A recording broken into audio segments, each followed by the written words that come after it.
Arrancamos hoy con el correo electrónico, el canal por el que entra más del 90% de los incidentes de seguridad en las empresas españolas. Emilio, para arrancar, ¿por qué el correo electrónico sigue siendo, año tras año, el punto de entrada principal de los incidentes de seguridad en las empresas?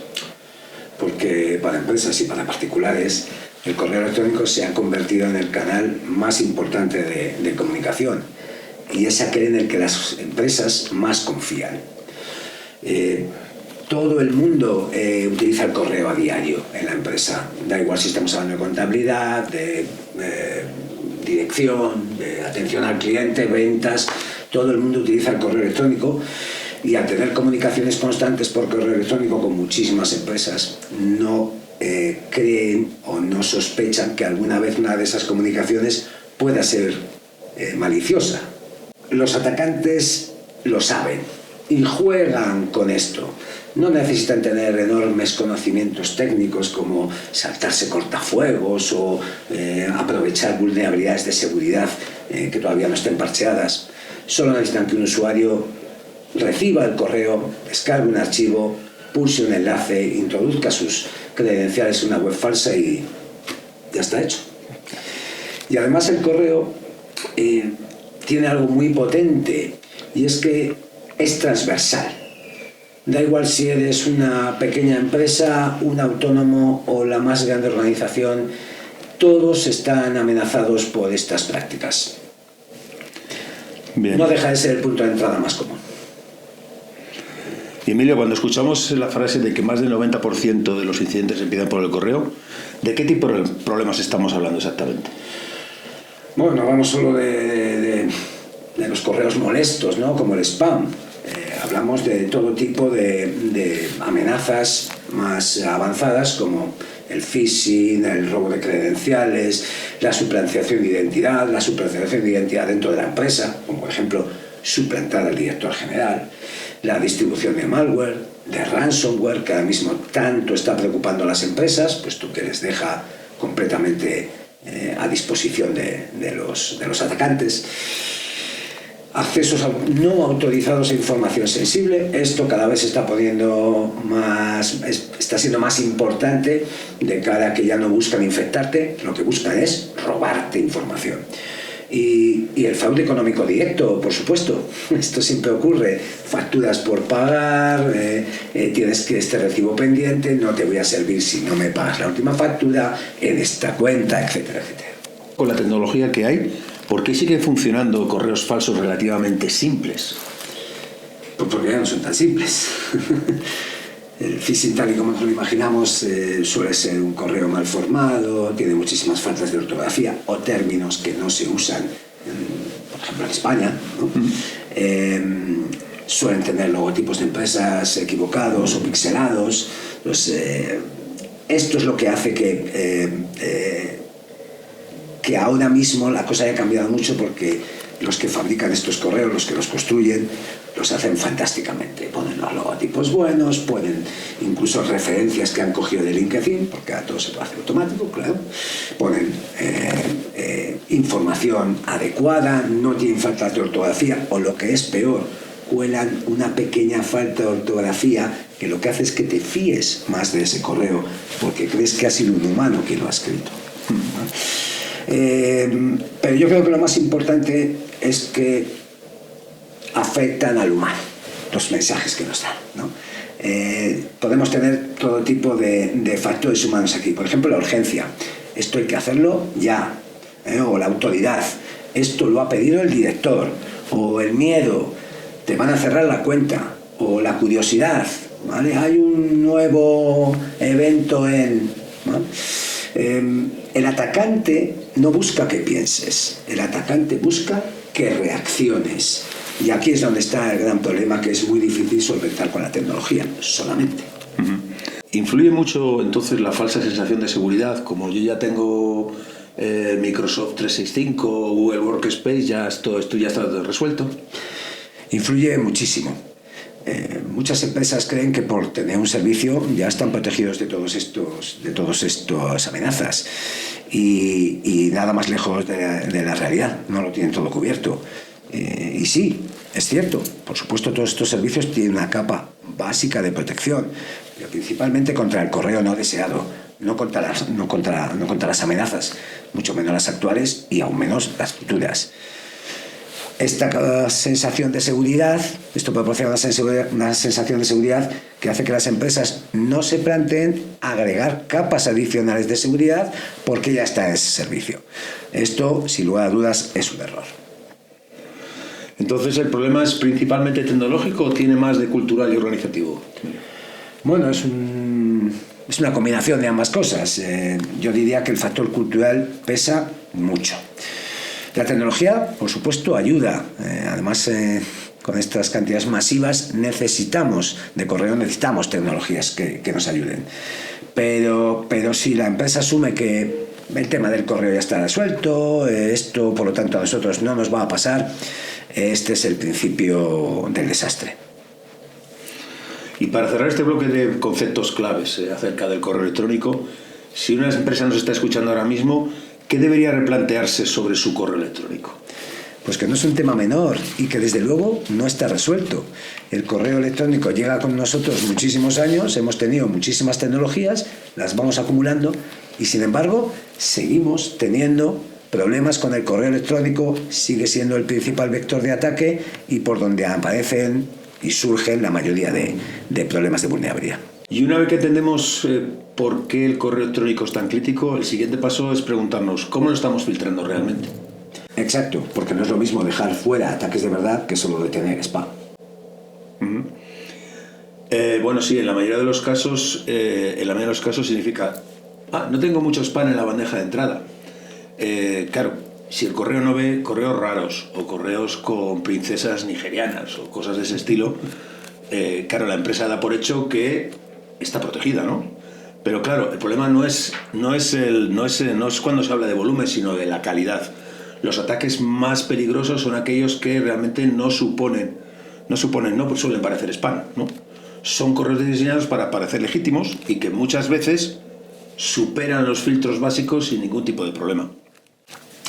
Claro, por lo tanto, Víctor, cuando una empresa nos dice ya tengo el correo protegido, ¿qué significa? La diferencia está en el enfoque, porque claro, un filtrado básico pues se puede centrar en listas negras de remitentes, en palabras clave, en análisis o en la reputación general del servidor, ¿no? Un filtrado básico lo que hace es reducir el ruido, o sea, reducir el correo no deseado, el spam. Pero un filtro avanzado, ¿qué debería tener? Primero, analizar cómo se comportan los enlaces que hay en el correo electrónico, es decir, a qué dirección URL te dirige realmente ese enlace. Luego analizar el dominio, si el dominio es nuevo, si imita a uno existente, si ha cambiado repentinamente. Por supuesto, analizar el adjunto, análisis del adjunto, porque claro, un adjunto puede parecer aparentemente un PDF, un Word, pero analizar realmente qué está detrás de esa extensión, porque puede haber una extensión.exe o un ejecutable que nos puede llevar a una infección, ¿no? Y también análisis de los patrones, ¿no? Suplantación de proveedores habituales, cambios útiles en direcciones. El objetivo no es parar el spam, el objetivo es parar las amenazas. Es decir, es pasar de esto me molesta a esto es peligroso. Lo que hay que analizar realmente es lo que es peligroso. Exacto. ¿Qué tipos de ataques estás viendo hoy que suelen colarse a las empresas que tienen un filtro básico, ¿no? Bueno, phishing muy bien hecho hacia portales de Microsoft 365 o de Google, por ejemplo, o suplantación de proveedores con cambio de cuenta bancaria. Esto cada vez está habiendo más ataques de este estilo. Correos sin adjuntos, solo con enlaces que llevan a webs falsas donde se te puede pedir que hagas cualquier cosa y como comenzaste con un correo confiable, pues sigues adelante.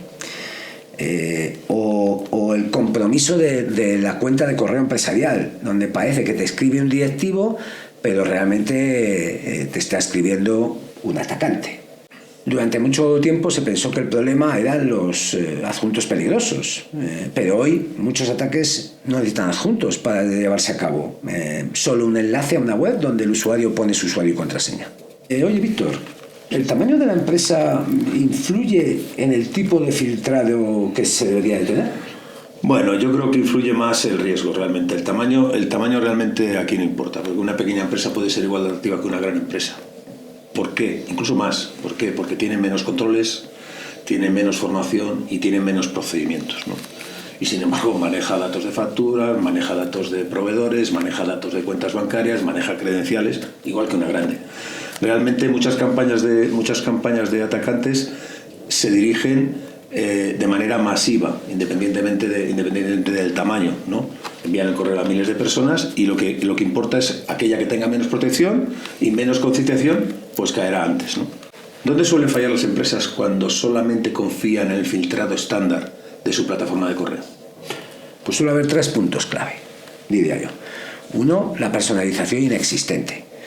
No se adapta el filtrado a la realidad del negocio, de los proveedores, de tu idioma, de los patrones de información que recibes, ¿no? Este sería el primer punto. El segundo, la falta de visibilidad. No se comprueba qué se está bloqueando, qué se deja pasar y por qué se está dejando pasar. Y el tercer punto diría que es la reacción lenta a nuevas campañas. Las campañas de phishing cambian muy rápido. Si la solución no se actualiza y no se monitoriza, siempre vas a ir por detrás de los atacantes. Víctor, ¿podemos decir que un buen filtrado evita todos los ataques?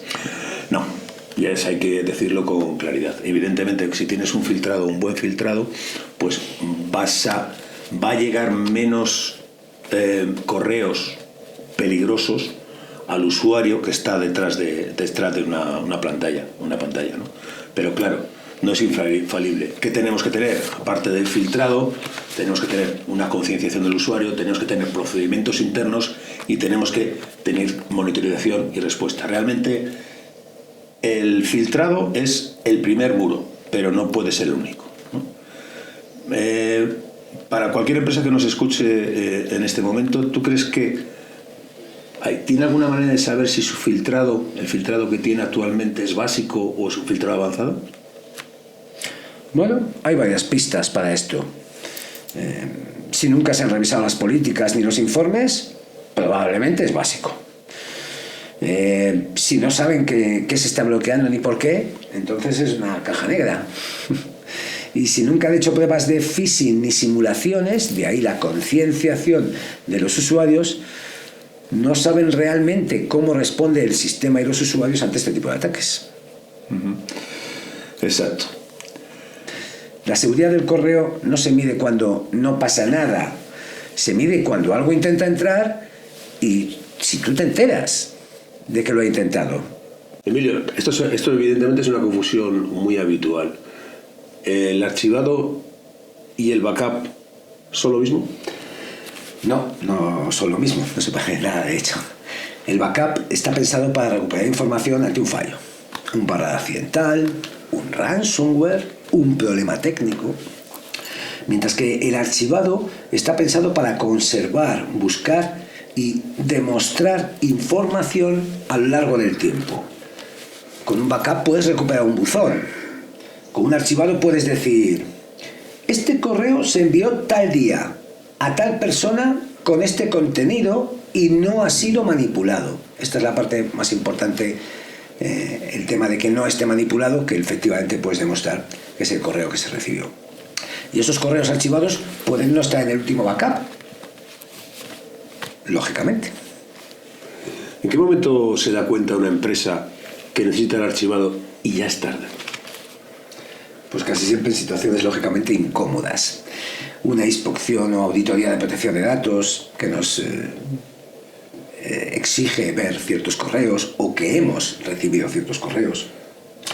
Un conflicto con un cliente que dice: yo nunca he recibido eso, y podemos demostrarle que efectivamente tenemos ese correo archivado a muy largo plazo. Un conflicto laboral donde se discuten instrucciones por correo. Este tipo de cosas. Un procedimiento legal también, por supuesto. Esto no se nos debe olvidar. Los procedimientos legales donde hay que demostrar quién dijo qué y cuándo. Para esto es para lo que nos sirve el archivo de correo. Frente a un backup que es pura seguridad ante un fallo. En ese momento, por ejemplo, ante un tema legal, te van a pedir correos de hace 2, 3 o 5 años de antigüedad y descubres que se borraron, estaban en buzones de usuarios que ya no están en la empresa, o solo existen en copias de seguridad difíciles de explotar, porque si nos encontramos, imaginaos con Exchange, por ejemplo, una backup de hace 5 años, supone un gran trabajo restaurar eso para hacer luego una investigación que nos va a resultar igualmente difícil. Víctor, ¿crees que hay sectores donde el archivado es especialmente crítico? Sí, de hecho hay sectores donde el archivado es una obligación legal de cumplir. Asesorías y despachos profesionales, sanidad y educación, empresas reguladas o con mucha información contractual en el correo. Pero en realidad, realmente cualquier empresa que maneje datos personales, presupuestos, contratos, acuerdos por email, tiene un riesgo real si no puede mostrar qué se envió y a quién se envió. ¿Qué riesgos concretos asume una empresa que no tiene archivado de correo electrónico? Yo creo que principalmente 3 riesgos. Un riesgo legal, no poder aportar evidencias en un conflicto, en una inspección. Un riesgo económico, sin lugar a dudas, sanciones, litigios, pérdida de reclamaciones que podrían haberse sacado adelante si se hubiese dispuesto de esa información, de esos correos electrónicos que borramos. Y por supuesto un riesgo reputacional, perder confianza de clientes y de partners porque no se encuentra en una comunicación importante o no se puede acreditar quién hizo qué. Y lo más grave es que muchas empresas no son conscientes de este riesgo hasta que ya están metidas en él y necesitan esa información. ¿El archivado aporta también valor en seguridad o solo en cumplimiento? Totalmente. Cuando tienes archivado puedes investigar muchísimo mejor un incidente, puedes saber qué correo salió de una cuenta comprometida, ver qué se recibió, a quién se respondió y qué se respondió, reconstruir una cadena de ataque. Si no tienes archivado, la respuesta ante un incidente es creemos que, ¿vale? Si tienes archivado, realmente la respuesta es tenemos evidencias de que pasó esto, ¿no? Y esto es importante, ¿vale? Si tuvieras que explicarle el archivo de una pyme en una sola frase, ¿cuál sería?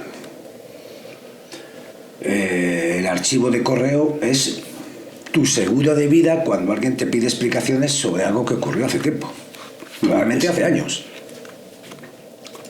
Víctor, si el correo es un vector de ataque y también una prueba legal, cada detalle cuenta.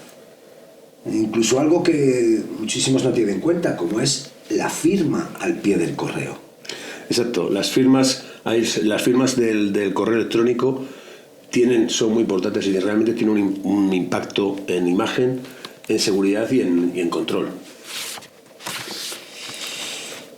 Bueno, lo comentábamos antes.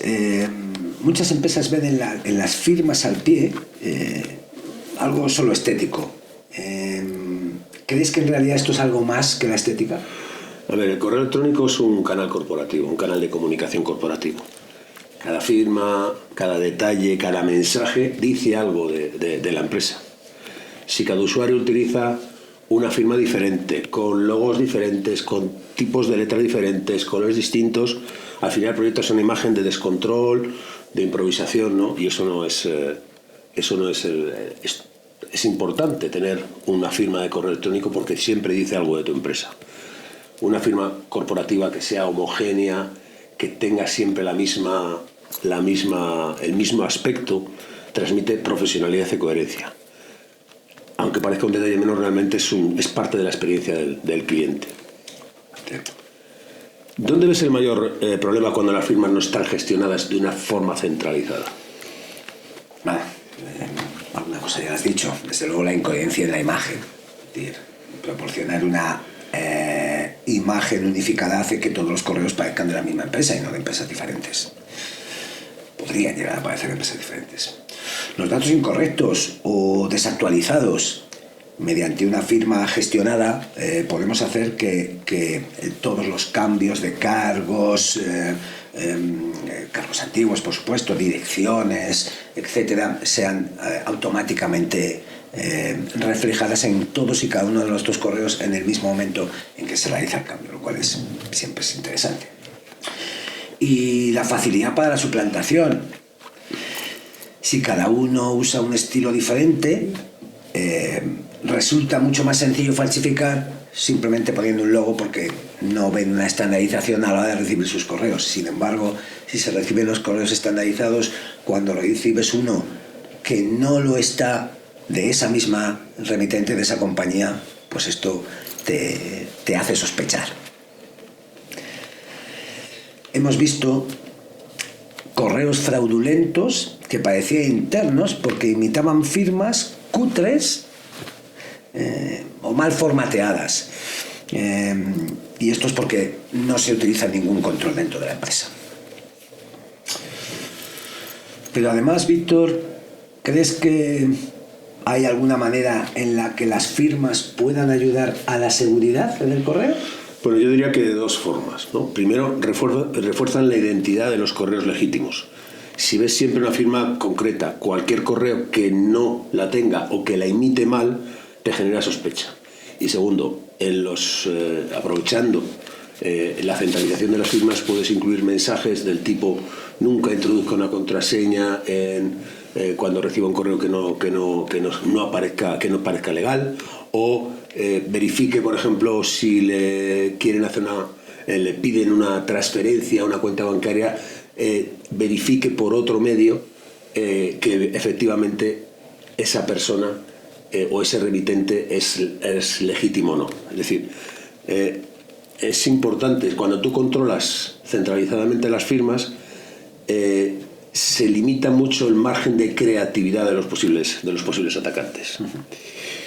Y Emilio, más allá de la seguridad, ¿qué valor aportan las firmas al día a día del negocio? Bueno, las firmas nos permiten enviar en cada correo toda la información que damos, así que son un soporte de comunicación muy potente. Podemos incluir campañas corporativas puntuales.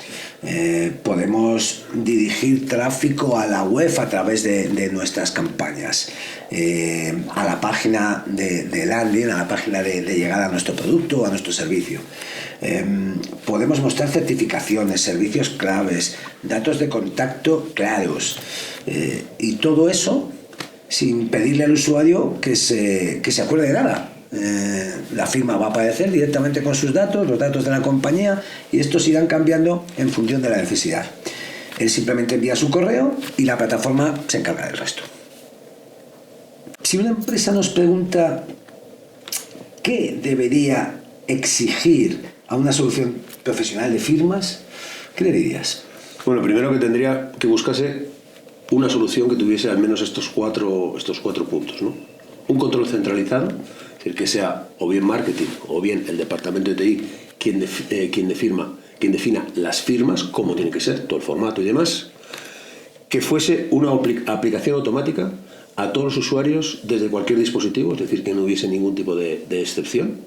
Único, se pueden establecer plantillas diferentes dependiendo la tipología del departamento, pero que a todo el mundo que envía un correo electrónico desde cualquier dispositivo siempre aparezca la firma, que tenga homogeneidad, es decir, que te permita que sea la misma imagen de empresa se transmita en todas las firmas, y que haya un bloqueo de modificaciones por parte del usuario.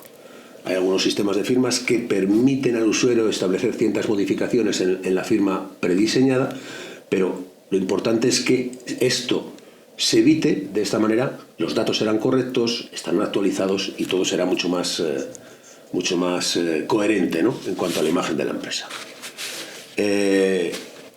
Si dependemos que del usuario copie y pegue la información en sus firmas, al final ya sabemos cómo acaba todo esto, en un auténtico caos. Correcto. Exacto. Y ahí es donde entra la concienciación, el famoso security awareness que decimos ahora. Hemos hablado de tecnología, de imagen, de controles, pero al final todo pasa por el mismo sitio, las personas. Correcto. Y ahí es donde entra la concienciación, lo que actualmente llamamos security awareness. Siempre repetimos la idea esta que el usuario siempre es el primer firewall, ¿no? ¿Qué significa realmente? Bueno, los humanos somos humanos, por muchos sistemas que pongamos, el que decide si hacer clic o no es una persona, no es una máquina, y esa persona está detrás de una pantalla. Un empleado formado puede dudar de un correo sospechoso, puede fijarse en el dominio del remitente, muy importante, puede avisar a los técnicos antes de hacer nada, al departamento de TI.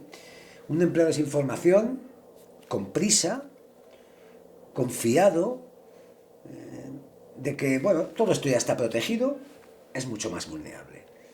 La diferencia entre uno y otro usuario puede ser la diferencia entre un susto controlado y un ransomware. Muchas empresas nos dicen: sí, ya hicimos una formación de seguridad hace un par de años. ¿Eso es suficiente? No, la formación puntual se olvida. La concienciación tiene que ser repetitiva, en el buen sentido, actualizar las nuevas amenazas y muy orientadas a ejemplos reales. Los ataques evolucionan, las plantillas cambian y las herramientas también. Si la formación se dio una vez y se piensa que con eso y no se ha vuelto a revisar, está absolutamente desfasada. Tiene que ser una formación continua. ¿Puedes poner algún ejemplo donde se vea claramente el efecto de la concienciación, Emilio? Sí, yo creo que dos ejemplos muy claros. El primero, el correo que parecía interno. Muy común. Hace unos meses, en una empresa de unos 40 o 50 usuarios, varios usuarios recibieron un correo supuestamente del departamento de TI diciendo que había que validar una incidencia sobre Microsoft 365. El correo era prácticamente perfecto. Logo, firma, textos, el tono profesional y un enlace que a primera vista pues parece legítimo. La diferencia estuvo en que uno de los empleados había recibido formación de concienciación 2 semanas antes. Se fijó en el enlace, vio que el dominio no encajaba y en lugar de hacer clic, pues hizo lo que hay que hacer. Avisó al departamento de TI. Se bloqueó el dominio, se mandó un aviso interno, nadie volvió a caer en la trampa. Y esta es la importancia de la concienciación. Lo curioso es que después varios compañeros suyos dijeron: yo habría hecho clic sin pensarlo. ¿Y el segundo, Emilio, el segundo caso? El segundo caso diría mismo ataque con 2 resultados diferentes. Esto nos pasó hace unos meses. 2 empresas recibieron el mismo ataque, prácticamente el mismo, muy bien hecho. En el primer caso, sin ningún programa de concienciación, un usuario introdujo sus credenciales en una web falsa y a los pocos minutos ya habían aparecido reglas de reenvío, que enviaban correos a donde tenían que enviar, todo tipo de ataques, etc. Y por otro lado, en la segunda compañía, donde se hacen campañas periódicas de concienciación a los usuarios, nuevas estafas, nuevas formas de simular, el usuario sospechó, usó el botón de reportar correo sospechoso y el ataque se detuvo inmediatamente. Así que tenemos el mismo ataque con 2 resultados completamente diferentes. La única diferencia, la concienciación de los usuarios. Perdón, pero es que aquí dice Emilio, entonces la concienciación... Sí, eso es pregunta. ¿sí? Preguntar, claro. Vale, perdón, sigo. Víctor, entonces, ¿crees que la concienciación evita que los ataques lleguen? No evita que lleguen, pero lo que cambia es el impacto. Si no hay concienciación, si no hay security awareness, llega el ataque, el usuario cae, problema serio.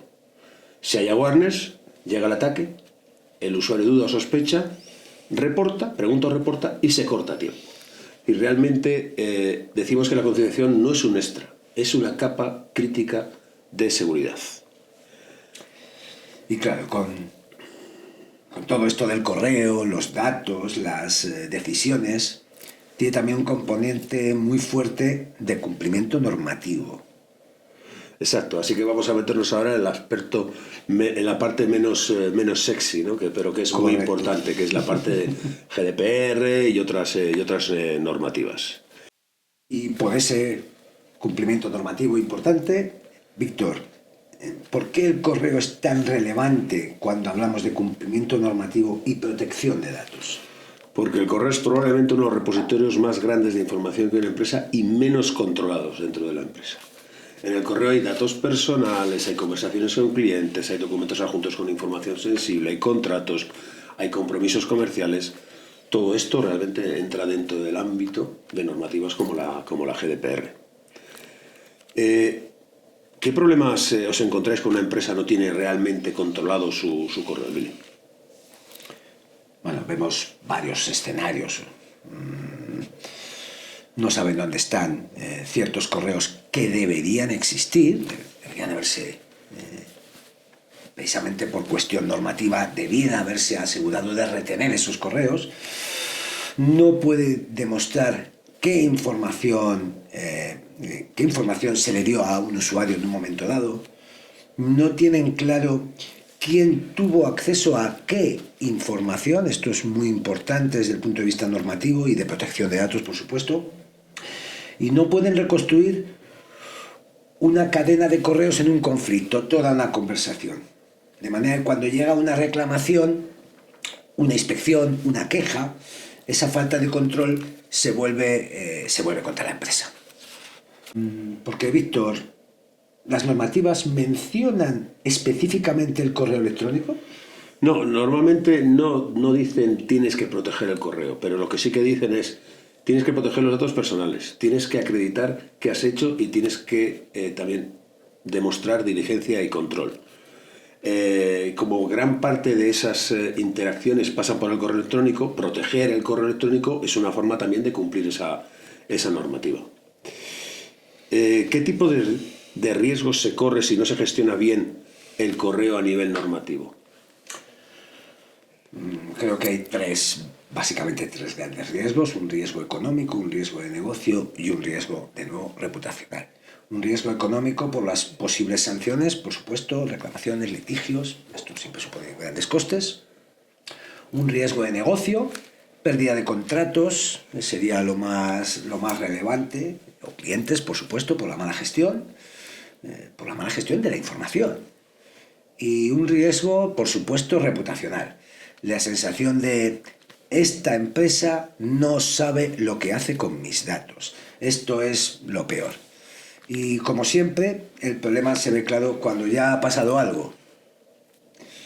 Así que si una empresa está pensando, esto del compliance me queda lejos, ¿tú qué le dirías? Pues que el compliance no avisa. No te llega un correo diciendo, no, dentro de 6 meses tendrás una inspección. Empieza a prepararte, ¿no? Cuando llega una reclamación, una fuga de información, una inspección, ya estás en el partido. No puedes pedir tiempo muerto para prepararte, ¿no? Y para aterrizar todo lo que hemos hablado, vamos con algo muy concreto. Sí, vamos a cerrar con un caso real que junta correo, filtrado, firmas, concienciación y procesos internos. Sí, tenemos el fraude del CEO por correo electrónico, ¿no? Del director general. Es una empresa de servicios profesionales, un empleado recibe un correo supuestamente del director general, del CEO, que está de viaje. El mensaje dice algo así como: necesito que hagas urgentemente una transferencia para una operación, para hacer una operación puntual. No puedo atender llamadas en estos momentos y confío en ti para gestionarlo. El tono es el adecuado y el esperable, el nombre del CEO es el correcto, la firma parece la de siempre. El filtrado básico no lo bloquea porque no tiene adjuntos, no parece spam y viene un remitente razonable. No hay una política interna que diga cuando alguien te pregunte por hacer una transferencia, consulta por este otro canal si realmente es validarlo, ¿no? Realmente si es correcto. Y no hay una formación específica sobre este tipo de fraude. El empleado, con buena intención y con prisa, ejecuta la transferencia. Efectivamente, en este caso se falló en todo. Hace más horas después, claro, al comentar el tema con el CEO, este empleado de finanzas, se dan cuenta de que el mensaje no era del CEO, por lo que comienza una carrera para intentar cancelar la operación, llamar al banco, el banco nos dice el dinero ya está en una cuenta intermedia en otro banco, con lo cual al final resulta muy difícil recuperar ese dinero, con lo cual hemos tenido un impacto económico directo, una tensión interna que si no la va a ver, y una sensación de nos la han colado. Y ahí es donde se ve clara la idea de la protección del por capas, ¿no? No falló solamente una cosa, fallaron varias. El filtrado no detectó la suplantación. Correcto. Bueno, el correo estaba bien hecho, es normal que si es un filtrado básico, pues no detectes la suplantación. Unas firmas que no estaban totalmente controladas, que eran relativamente fáciles de imitar. Falta de concienciación. Si el usuario hubiera estado medianamente formado, al menos habría dudado, ¿no? Y falta de proceso. Nadie le dijo a esa persona que tenía que validar ese tipo de peticiones por un canal diferente, ¿no? Con una sola de esas capas funcionando bien, probablemente el incidente no habría llegado tan lejos. Te voy a contar otro caso, también bastante habitual y que enlaza con el cumplimiento y con el archivado. Un usuario introduce sus credenciales en una web falsa. En ese momento el atacante entra en el buzón y no hace nada llamativo, al contrario, lo que hace es algo silencioso. Crea reglas internas en ese buzón. Reglas de reenvío a ciertos correos de otra cuenta, de otra compañía, de otras cuentas gratuitas, etc. O reglas para mover correos a carpetas más ocultas, ¿no? Más difíciles de ver. Durante semanas, quizás meses, parte de los correos entrantes y salientes se están copiando fuera de la compañía sin que nadie se entere, ¿no? Con toda la información que os podéis imaginar que viene ahí. Sí, realmente el problema ahí es que el problema no se detecta hasta que un cliente llama y dice: ¿por qué hay gente que sabe datos míos que solamente os he enviado a vosotros? Claro, ahí empieza la investigación, ¿no? ¿Qué correos se han visto comprometidos? ¿Qué información ha salido de la empresa? ¿Desde cuándo?